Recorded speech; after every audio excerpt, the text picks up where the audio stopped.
Good afternoon. It's Wednesday, the 28th of November 2018, just after 1 o'clock. Welcome to UK Column News. Your host today, Mike Robinson, myself, Brian Gerrish, and we're joined by David Ellis from Strategic Defence Initiatives.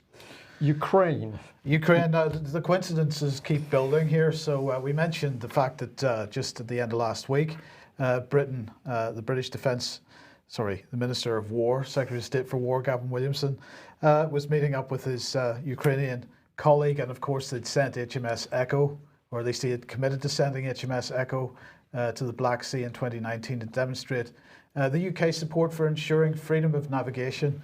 And then, as we reported on Monday, of course, this happened, the collision and the seizure of 3 ships. And just to put this in perspective, this, of course, is where we're talking about here, the straits into the Sea of Azov. Well, coincidentally, then the NATO Secretary General, Jens Stoltenberg, had a phone call with President Poroshenko on Monday, and that was followed up very quickly with a visit from the Prime Minister, or the Chairman of the Parliament of Ukraine, who visited NATO in Brussels on Tuesday. That was yesterday. So they met together. There was no media opportunity, so they released some video, as you can see on screen at the moment, but there was no media opportunity, no opportunity to discuss or to ask questions of the purpose of the meeting and so on. But we at least know that it did take place.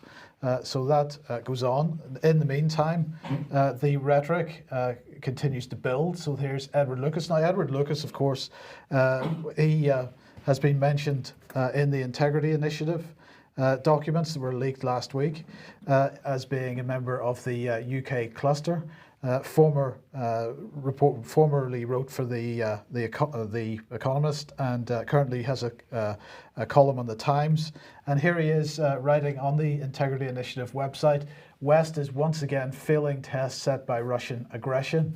The right response, he said, to what Russia is doing in Ukraine would have combined kinetic, symbolic and financial measures. A NATO naval flotilla in the Black Sea would pay a friendly visit to Mariupol. Bilateral military assistance to Ukraine would be stepped up. The EU would send its tongue-tied foreign policy chief, Federica Mogherini, to Kiev. Western countries would announce a temporary ban on official and business visas for Russians. Countries like Britain would announce forthcoming legislation to restrict the rights of anonymously owned shell companies to buy property or access the financial system. This would signal seriousness. So is he serious, Brian, do you think, in really fomenting war? Is that what he's up to here? Well, mentally dangerous man, in my opinion, as many of these people are, because they clearly, they're living in their own reality, and they think that they can simply go around now worldwide bullying other countries into adopting whatever they think the correct social, democratic or economic policy is. So I found it fascinating to go from no knowledge of Integrity Initiative to seeing what you reported on the news on Monday. I've followed some of it through myself. And now we're seeing journalist after journalist linked in with what is clearly a secretive policy-making organisation itself. So who are these people and who sets their policy? Very good question. And of course, some journalists denying involvement despite being on the list of names on the spreadsheets that were leaked. But Edward Lucas hasn't clearly not denied that by writing an article straight away for Integrity Initiative. And that's on the front page of their website if you want to go and have a look at that. In the meantime, the BBC had this: why Ukraine-Russia sea clash is fraught with risk. And they're quoting the head of Ukraine's Navy. This won't be another Crimea, he said, when he told me, that's the reporter, he told me when I spoke to him about the situation in the Sea of Azov 6 weeks ago. I'd just come back from a trip to Ukraine's industrial port of Mariupol and had spent the night aboard a Coast Guard vessel. In spite of Commander Ivor Vorochenko's bravado, it was clear even then that Russia held all the cards, outnumbered and outgunned on the water. There was very little Ukraine's threadbare navy could do if Russia wanted to take control of the Sea of Azov. So promoting the narrative that Russia is the aggressor here, and promoting the idea that perhaps Ukraine needs some external help, maybe from Britain, maybe from the EU, or maybe from NATO. But here was the thing that really struck you, Brian, which was towards the end of this article. It says, on Monday evening, 24 hours after he lost 3 of his boats and nearly 24 men, Commander Vorochenko dropped by the BBC office in Kiev for another chat, as you do. I think it should have little in there for another little chat, because this gives us a look into the fact that the BBC is there supposedly on the ground, supposedly reporting independently, but no, what they're doing is fully engaged with one side. So total bias for the BBC, fully engaged one side, no engagement with the Russians, and then the story is put out on BBC Media as if this is an unbiased report. But we're going to have more detail on what the BBC is up to in just a few moments. But what's Ukraine up to? Well, they have in fact admitted now that they have counterintelligence officers on board. They had counterintelligence officers on board these Navy boats that were captured by the Russians. Apparently this is normal practice in recent years.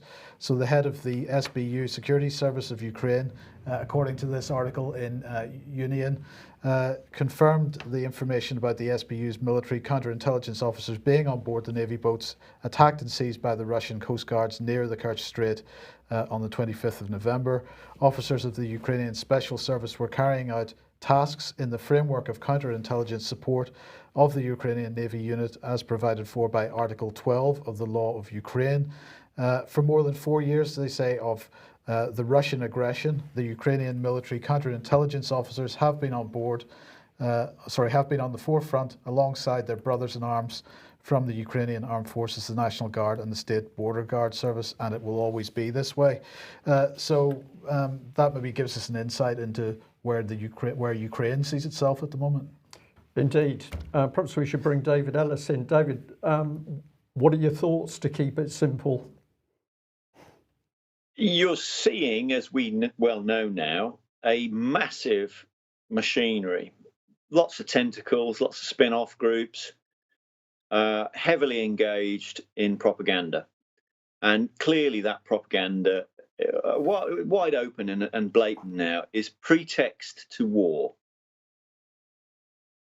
And I can't say any more than that. It's just pretext to war. Well, I think you've hit, David, you hit the nail on the spot. We haven't had any discussion before our news today, so let's just have a look at what we had ready to go and see how it fits in with your comments. So I will just say that my little research into Integrity Initiative led me to this organisation, the Centre for European Policy Analysis. So this is their Twitter page, and of course we've got a pinned tweet: how to respond to Moscow's Azov escalation. So this is straight in hammering at the Russians. I'm going to say those nasty Russians, because they're to blame for all the problems. We then get a little look into something else, because this is the Centre for European Policy Analysis, but they're crowing that they've had a nice little meeting which was hosted by the Lithuanian Defence Ministry. In fact, the embassy in the US hosted it, or it was jointly with, I think it is in the States. If you have a look at the flags in the background, they've got the US flag there alongside the European flag. And so we've essentially got these, well, what are they? They are policy makers, they're journalists, because it spreads into the same sort of network that we've seen with Integrity Initiative. Integrity, thank you, Mike. But here they are, and this is showing you that the level that they're working at, because they are inside embassies. This is not documented or recorded for the public. We really don't have any idea of what they're discussing, but we can guess. So let's have a look at this organisation. This is a bit more. Support CEPA, this Giving Tuesday. Give a gift that will support the next generation of Atlanticist leaders. Now I think we're getting a clue, because now we can see that we've got some form of elitist organisation in place. They're clearly making policy. It's to do with cross-Atlantic relations, and they need some money to give you the illusion that this is some sort of charitable organisation. But if we dig into it, then it starts to become clearer, because this is their advisory council. Mr. Brzezinski is dead, of course, and that's what the Star is about. But we've got Madeleine Albright, we've got Anne Applebaum, and on it goes. And when we get into this mixture of people, we've got exactly the mixture of policy makers and journalists. And of course, Edward Lucas works for this organisation. Good, Mike. It doesn't take much when you know what you're looking for. And where did this lead us? Well, it led on to this. This is Radio Free Europe, Radio Liberty. Some of the journalists and some of the senior people in these organisations are tied into this so-called Radio Free Europe. And I was very, very interested to see that this is what they were focusing on. NATO agrees to 430's plan to counter Russia. Now, David, I spoke to you earlier today and I asked you if you knew what the 430's plan was. You said you hadn't actually heard of it. So let's have a little look at what we gleaned from that article. So here it is. NATO defence ministers have agreed to moves to protect the alliance and its allies against increased threats from Russia, and to bolster combat readiness by easing the transport of troops across Europe in the event of a crisis. The measures agreed on 7th of June this year in Brussels would reinforce NATO's presence in a potential European crisis with the deployment of 30 troop battalions, 30 squadrons of aircraft, 30 warships within 30 days, the so-called 430's planned. And the bit underneath, which I found particularly interesting because I've mentioned this on UK Column News several times in the past, if there's to be war in Europe, you need to make sure that the supplies can come across the Atlantic from America, from all those massive industries in the USA. And here we've got NATO defence ministers also set staffing levels of more than 1,200 personnel for new commands covering the Atlantic Ocean, handling logistics during any conflict on mainland Europe. They'll be based in Norfolk, Virginia and Ulm, Germany. So this is showing that somewhere in these people's minds there was the thought that there could well be a major conflict in Europe, so major that we would need the full assistance of American military and their full logistics organisation. So we're into convoys here, Mike. We're into, this is Second World War scale stuff that they're planning for. And I'll just bring in this because, David, you flagged this one up, the Forces Network. We're now going in the other direction. Britain's not going to be participating in an EU army, says Defence Secretary. He said that NATO remained the cornerstone of the UK's defence strategy. And even though French President Emmanuel Macron called for the creation of a true European army, Williamson said, let's make it absolutely clear, Britain is not going to be participating in a European army. So this is what the Forces Network is pushing out to British troops. I'm going to call this propaganda. Let's just bring up on screen the reality, because the forces are already part of the EU armed forces. It couldn't be more blatant, David, what's going on here. And we've got constant denials by people like the Minister for War. Absolutely. Gavin there is trotting out the number 10 propaganda. And as you've rightly alluded to, there's a huge amount of effort being put into that. So, of course, as well, we know that the term EU army is completely disingenuous. This isn't what we're dealing with at all. So every time Gavin trots this mantra out of we're not joining an EU army, of course, well, we know damn well that what's really happening is unification, and we've already seen that. And Three Power out there in Sarajevo with those photographs are the proof. So he's talking utter nonsense. But he isn't being challenged effectively in Parliament. And this is the problem. So we sort of go back to the part where you were previously that links into this, and that's in terms of the propaganda and the bad policy and the policy making. There's no MPs involved in that, in those, those hidden groups. It's a closed door, closed shop network. And And what we're seeing here across all of it is people have got to understand that the unification process of the military, so national militaries, that are currently one leg in, one leg out of either NATO or not, that doesn't make any difference, because NATO within the Marshall Plan is part of the unification process of national militaries to then be unified under single point control from the EU. So NATO is part of the process and part of the, let's say, the problem of what we're in. So number 10 are continually trotting, as I said, continually trotting out this mantra. And as we've seen in the last couple of days, we're seeing MPs asking the wrong questions and getting the wrong answers because they're not framing the questions correctly in the correct terms. So, but this is obviously something we can do and all the viewers can do. They can put to their MPs in any way, shape or form they can. And I suggest that you go to Peter Bone's Twitter feed and correct him, interject as best as you can on this, because he asked questions last week subsequent to some interaction I think that we had with him.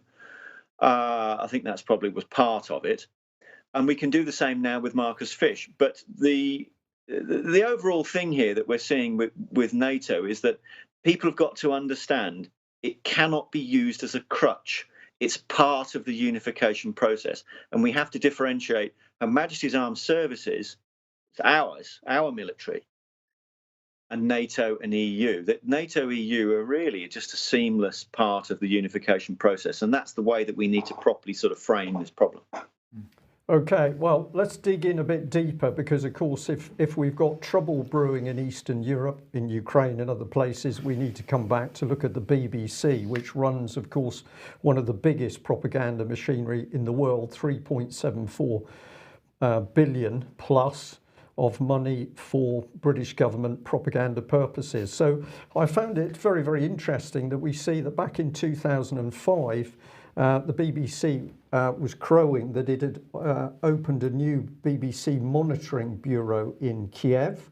Now remember that the monitoring service was set up, we're going back to the Second World War. Its purpose was to monitor countries overseas to see what was happening in those countries. It's been largely funded by the British government. It's been closely linked in with GCHQ, but it has a soft BBC front. But here they are saying the BBC opened its new monitoring bureau in Kiev on Wednesday, the 19th of May 2005. I found this bit just absolutely fascinating. The ceremony was attended by President Viktor Yushchenko, His Royal Highness Prince Michael of Kent, and Terry Wogan. What do you make of that selection of people? Not sure what to make of that. It's pretty incredible, isn't it? And Terry Wogan, the BBC host at the Eurovision Song Contest, which has been held in the Ukrainian capital. So Terry Wogan was just the bit of, I'm going to say, the bit of fluff that was there on the back of the Eurovision Song Contest. His Royal Highness Prince Michael of Kent, I think he's more significant because, of course, he is absolutely linked in with Russia. We're going back to links with the royal families. Very murky stuff. But there we are. We've got BBC surveillance pushed right up onto the Russian border. Here's Chris Westcott, Director of BBC Monitoring, saying BBC Monitoring's new office in Kiev confirms our commitment to being the best source of global reporting from the world's media, fully digital multimedia capability, ensuring BBC Monitoring to report on media in the Ukraine and surrounding region. So we've got a new Kiev bureau with BBC journalists covering the Ukraine with modern and sophisticated equipment. Well, if the BBC monitoring is in there, the next thing we need to look for is BBC Media Action. And yes, of course, they're into Ukraine. So here we are with 5 Bagsiv, and we've got an overview from their website. So it says that 5 Bagsiv, which apparently means $5, was a TV drama using comedy, debate and discussion to improve understanding between different groups of young people in Ukraine. Each episode followed 2 young entrepreneurs as they picked up odd jobs and met new people from different parts of the country. Topics focused on critical social issues affecting young people, such as nationalism. This is very cynical stuff here, because this is not the BBC calming down a society. This is a BBC picking apart the subjects which actually inflame people: nationalism, conflict, corruption, unemployment, all the areas that the BBC doesn't touch in the UK, of course, but apparently we're to believe that they're doing the good works here. So this was the BBC working with the Ukrainian television company, and we'll just bring in a bit more. Under trust, objectivity and impartiality, it says that BBC Media Action worked with NTU to deliver capacity training to its news production teams. So now we know that we can't even take a report from their own media sources without understanding that the BBC has been helping to frame the way that that news has been put together. So the BBC has been providing production-based training such as script development and programme design aimed to boost NTU's ability to produce news and factual media content. But don't worry, this is all backed by the BBC, so it's truthful, it's objective, it's impartial, it's accurate, and it's got editorial integrity. I have to start laughing at that play. Now, who's paid for this? Well, of course, it gets more serious now because they tell us that it's been paid for by the Foreign and Commonwealth Office and the US State Department. So this initiative isn't even a media initiative. This is coming from government. A foreign policy program. This is foreign policy. Well, we did what we always do, which is try and talk to these people. So I did ring up BBC Media Action to ask them how much they were paid to do this. I've got to wait for their media team to come back because there was nobody available to take my phone call. I was interested here. It says that if you've got media inquiries and we can't handle them, it's urgent, speak to the BBC press office. So this is a charity which simply sits and feeds off public money via the BBC itself. And where am I coming from? Well, of course, we know that Julia Harkin, who worked with BBC Media Action, boasted of their ability to get in Syria and help essentially inflame the unrest by working with people. David, it's in your face that the BBC is not a media organisation. It is, as you are describing, a propaganda machine of vast proportions. This looks very, very dangerous, that you've got a very volatile situation and now you've got BBC working on the ground to train young Ukrainians and young journalists. Oh, completely. I mean, you can see the whole mechanism there of disruption and, creation of sort of issues and problems that weren't there to start with, just to facilitate somebody else's agenda. Really, I mean, it's time, if we're going to have, a British Broadcasting Corporation, it just needs to be doing that. It doesn't want to be some propaganda machine, which is currently what it is. So, we've got two choices. Either the MPs get to grips with it, sort it out, straighten it out, or it's binned. It's pretty straightforward, and that's down to us really, to turn off, don't watch it, get away from it. If we had 20 million people watching the UKC, we wouldn't have this problem. I've got to agree with that. Turn it off, warn other people about it. Mike, this is a couple of your slides from. Well, just before we get on to that, just mention, it does raise the question of what the British media establishment is doing in other countries, and it raises the question of the number of British nationals that are currently either in prison or have been recently arrested for spying offences or interfering with the internal politics of countries. And I'm thinking here of Ms. Gary Ratcliffe. I'm thinking of this young lad Matthew Hedges, has just been released from UAE. There are quite a number of these cases now, and it seems like there's something to them. It's not other countries overreacting. This is soft power, isn't it? The British Foreign and Commonwealth Office is openly talking about British soft power. They're openly talking about using charities to help project soft power. The Department for International Development is coughing up a lot of money to project British soft power. This is about power. It's not about helping other countries. So bring on your slide from the 24th of November last year.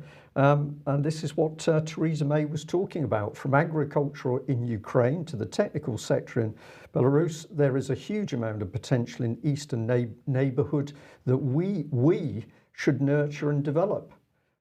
It's in your face what's going on here, but we must also be open-eyed to the actions of hostile states like Russia, which threaten this potential and attempt to tear our collective strength apart. So we want the grain, we want the resources, and if those nasty Russians say, well, you're not coming in raping and pillaging right up on the Russian border, then here is the setup of the mentality to create this massive unified EU military structure. And of course, she was saying here, UK may be leaving the EU, but we're not leaving Europe, and we are unconditionally committed to maintaining Europe's security. So absolutely in your face again, David, that this woman was, well, there was never any question of us leaving the EU. That was simply the smokescreen for the public. Behind the scenes, fully unified military structure. Why? Because it looks as though they were pushing for war. Oh, correct. Absolutely. You know, that we've seen so much pretext for war here. Now, where Mrs. May is concerned and her entourage, shall we say, you know, I've just seen her in the House prior to coming on the news state yet again in a slightly different form. It seems to rotate daily, the wording and the frame and the terms of reference she uses. She just said that we want a good partnership with the EU on security. And what that actually means is we want military unification to military union. And that is the good partnership. Now, it's very interesting because I was speaking to a former Royal Navy admiral Monday, and he was saying some very, very strong stuff. That it was basically that what she says and what she does are two different things. And he had an absolute no confidence and was quite clear that it wasn't just a case of May going, but the entourage that's with her as well, because we're not getting anything like leaving. As much as she wants to trot out this mantra every 10 minutes that she is currently, you know, as a very bad actor, that for whatever she says and whatever she does, she just cannot be, you know, you cannot have any confidence in what she's doing. We're not leaving. We're more in now than what we were to begin with. Yeah. Well, I'll just pop this slide up because at the time we said that what Theresa May was ramping up was her own version of Operation Barbarossa. That was the Nazi invasion of Russia. It seems to me that this is where it's going. And of course, millions of young lives at risk. The people who will be sucked into the EU military structure as cannon fodder. Immensely dangerous. People have got to challenge these MPs. Right, back in January this year, the Franco British Summit took place in Sandhurst, and there was a whole raft of stuff came out of that. Well, today the Home Secretary has confirmed that a new UK-France coordination and information centre has opened in Calais as part of ongoing cooperation between the UK and France to tackle criminality at the border. Well, this is the document which was published following that Sandhurst meeting. And what they're saying is, what today's press release is saying is that this new centre will see Border Force working closely alongside Police aux Frontières as part of a 24/7 operation to assist with preventing illegal attempts to cross the shared border, exchange real-time intelligence between UK and French agencies to combat cross-border criminality, work on the prevention of threats to public order on cross-border infrastructure, and provide analysis of cross-channel traffic flows. Now, what I'm going to ask David to comment on here is this, because, and you, Brian, because it seems to me that we have had a border through the English Channel for, I'm not sure how long, Brian, but I don't believe for 1 second that these things were not happening already. We were already preventing illegal attempts to cross the shared border, not always successfully, but that was still the case. We were there to prevent those. In fact,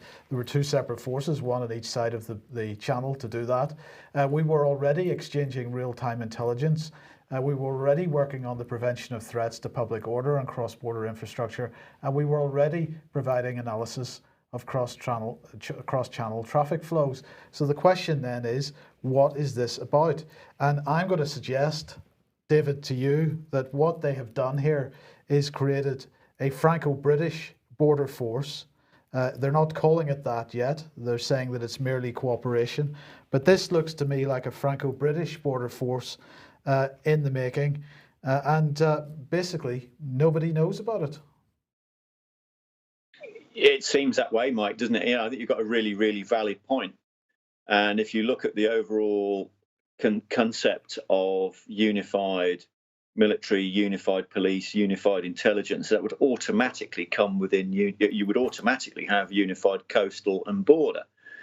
So the whole thing is sort of hand in glove. And of course, they can't come out and say that we would have unified border arrangements with the EU, so they're doing it through France. So it's a bit of it's a complete spoof, isn't it? Basically it's a load of lies and it's a load of tosh. This is just blatantly apparent. But David, sorry to cut across you there, but it's not nonsense. A lot of people will say this is just nonsense, but of course it's not nonsense, because this is actually being formed, and I think it's highly significant it's come out of Sandhurst, because of course we know that there's now a hotbed of Franco-British cooperation being conducted at Sandhurst. So behind closed doors, because it's in a military base, it's away from the general public, but we're seeing all the same people. We're seeing leadership organisations in there. The Franco-British Council is sniffing around, but this is to do with the linking together of British and French government, which Cameron initially started talking about, and now we're seeing this put into operation. So you've again hit the nail on the head, because although they're saying it's with the French, if you deal with the French, they are the European Union. So this is Britain getting even closer into bed with the European Union at the very time that Theresa May is clearly lying to the nation and saying we're leaving. Well, just before bringing David back in, let me just show you what Sajid Javid, the Home Secretary, had to say. The opening of this coordination centre is a key milestone in our delivery of the commitments set out in the Sandhurst Treaty. It will allow the UK and France to work even closer in the fight to tackle illegal activity at the border and so on. So key milestones, even closer cooperation. Yeah. Just how close is this going to get, is the question, David. It couldn't get closer because it's single point control. It's the whole point of all the whole concept. But you're completely right that, the whole thing is just so subversive of Parliament. It totally subverts Parliament completely. It makes it impotent. It makes it blind. It makes it so it doesn't see it. All of these things, all of the things that you're covering today are not done with MPs. They're not done in an MP's committee. They're not done with any scrutiny. They're not done with any public consent. And this is a key point, David, because in one of the responses that one of our readers had when they asked, or one of our viewers had when they asked their MP about EU military unification, the response that came back was, it can't be happening because it would have gone to Parliament first. And both the 2010 Franco-British Lancaster House treaties and the Sandhurst Treaty, neither of those went to Parliament. And this is the key point, isn't it? It's totally the key point. It's that the MPs are blind. They're blinded because they're locked within a controlled group, a controlled stable, whatever party they're in, or, it makes no difference. It's all the same thing. They completely subverted the whole point of the job, because all this is done in secret. It's not done in public. It's not done in Parliament, because when you then present them with the facts and the evidence, and I can completely concur with your viewer who went to their MP on this, because this is the consistent reaction that we get. It's almost like, well, they're in denial, but they need a reality check, and they need a reality check very quickly. Just whilst we're on this, I mean, we had a tip-off come through last week that there'd been a meeting in the EU that was discussing Schengen 360, free movement of military. So, i.e., how the EU would bureaucratically, from their command and control centre there with Tusk and Mogherini and co, and on the council, actually rubber stamp the physical unification of military forces, and then allow them to flow freely through the EU Schengen zone. And in short, viewers, this is where it's getting really, really serious, because the timescales involved in doing this, as far as the EU are concerned, are 48 hours max. So let's just say, for the sake of argument, that the main levers to do this, which are crisis, so in the event of crisis, the EU decides and designates, it throws the switches, it puts the bureaucracy into place with a rubber stamping affair. They make a, they do it. They physically unify the troops by calling them in and mobilizing them. And this is the key thing, that they will end up with effectively mobilizing military forces in the EU Schengen zone in a maximum of 48 hours. It could be 24, but those are the parameters. So my question to the MPs at the point of this was, could Parliament stop Her Majesty's Armed Services being committed into this within their timescale of 48 hours? So if that's the timescale they're working to, I want to know whether someone in Parliament can stop it. That's a very good question. And it's a question our viewers and listeners should be asking. Okay, let's move on then, and we'll move on to David Noakes. Now, we've mentioned this a few times over the last few days. David Noakes has been in court, accused of producing, manufacturing and distributing an unlicensed medicine. That unlicensed medicine, of course, is GcMAF, which is an effective treatment, apparently, for cancer and other ailments. Well, he was sentenced yesterday. He received a 12-month sentence for manufacturing and distributing an unlicensed product, and he received a 3-month sentence for money laundering, and that's effectively for the fact that he was making a profit from the manufacturing and distribution of an unlicensed medicine. So that's those sentences are to run consecutively. So that's 15 months in total. We wait to see, obviously, what he will actually serve, whether he'll serve half that time or maybe a little less than half that time if he's allowed out on a tag. Now, this sentence, from my understanding, speaking to Ian Crane this morning, is pretty devastating for the MHRA and for the Crown Prosecution Service, because they were aiming to get an 8-year sentence for this alleged offence, for this offence.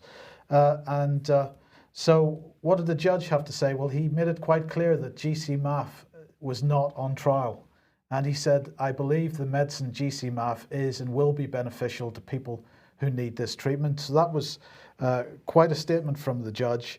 It's pretty clear that he had to give a custodial sentence, because at the end of the day, as the judge said himself, it was a court of law and he could not, at the end of the day, David Noakes had pled guilty to breaking the law, and so he had to give a custodial sentence, but certainly not anything like the sentence that the CPS and the MHRA were attempting to get. Now, the British government today pushed this out. Notorious Noakes, £10 million Guernsey GcMAF crook imprisoned. And if you go and look at that, you can see the rather bitter video statement by the MHRA. It is pretty despicable, but nonetheless, that's the government's response to what has happened. It's just I think probably the minimum that the judge could do in terms of a sentence. Yeah, I've got to say I am feeling very pleased about this. Of course, it would have been better if he'd not got any prison time at all. But I actually said to David Noakes a few days ago that I thought he would get a lenient sentence. And I said that to him because I believe that the government is extremely frightened now at the speed at which people are waking up to the scam of the so-called cancer industry. And many of the charities are involved in this. So they didn't want to make a martyr out of him. They didn't want to bang him up for 8 years. What they wanted was to frighten him enough to shut him up, but then he's out and he doesn't want to play anymore. But we've also got to remember that the French have also lined up charges against David. So it's possible that he could be back in court in a French court. Well, actually, Ian Crane was telling me this morning that there was a representative of the French authorities in the court for part of the hearing, and it's suspected that because of the leniency of the sentence, that first of all, the extradition hearing against David Noakes' partner is unlikely to go ahead because, or at least certainly won't go ahead when they say it was going to go ahead, because they think that it's unlikely, or potentially it's unlikely that would pass, having seen the result of this case. And so any future proceedings, I think, are a bit up in the air because of what's happened here. Yeah. And so we'll see what happens. But anyway, just a quick reminder of AV 9.1, Democracy in Chains, taking place at the Crown Plaza Hotel in London on this coming Sunday. Tickets available at alternativeview.co.uk. Dr. Graham Downing, Patrick Henningsen, Brian, Alex Thompson and Ian R. Crane will be speaking. And actually somebody close to the immunobiotech situation will be there as well as a special guest. So that should be a very interesting event on Sunday. Yeah. Okay, just briefly, this is not so much a comment on the Lion Air crash. This is more a comment on the BBC. So the preliminary report is out on the air crash of the Lion Air flight from Indonesia a couple of months ago. Well, what did the BBC have to say? They said, well, you know, this aircraft, the initial report suggested this aircraft was unairworthy, and indeed it was, because it had experienced a problem with its speed sensors in the previous few flights, and really the initial report is suggesting that the aircraft should not have flown because it hadn't been repaired properly. That is the case, but what the BBC then went on to report, they said it is unclear why the pilots did not employ procedures to disable the automated system. Now, the automated system that they're talking about is the anti-stall system, and that's supposed to lower the nose if the aircraft ends up with an angle of attack which is approaching the stall. And of course, that's related to the speed that the aircraft is flying. So if the speed sensors aren't working properly, then the aircraft can assume, or the systems can assume, that the aircraft is approaching a stall and push the nose down. The key point here is that it is not unclear why the pilots did not employ procedures to disable the automated system, because on this variant of the Boeing 737, the pilots didn't know that this particular automated system existed. They did not know because Boeing didn't tell them. And so this, it seems to me, is a piece of absolute fake news from the BBC, because it was absolutely not unclear why the pilots did not employ procedures to disable a system. It couldn't be. They didn't know the system was there. Fake news possibly to help defend Boeing, Absolutely. Which wouldn't be unusual, Mike, would Absolutely. it? Okay, well, I think we'll end there. David, thank you very much for joining us.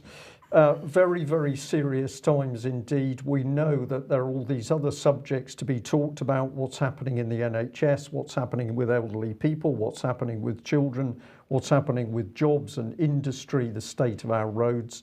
But as you can see at the moment, Theresa May's Conservative government is not only lying about Brexit, but it's ramping up for some form of major conflict in Eastern Europe. All the pieces are there. Will this happen? Well, it really depends to the wider UK public. If enough people stand up and expose this, it can be stopped. We've seen this with Syria, for example, but it's not enough just to be taking in UK column news. We are giving you the information and the evidence, and we're going to say to our viewers and listeners, it's up to you to get out there and take these people on in an appropriate way.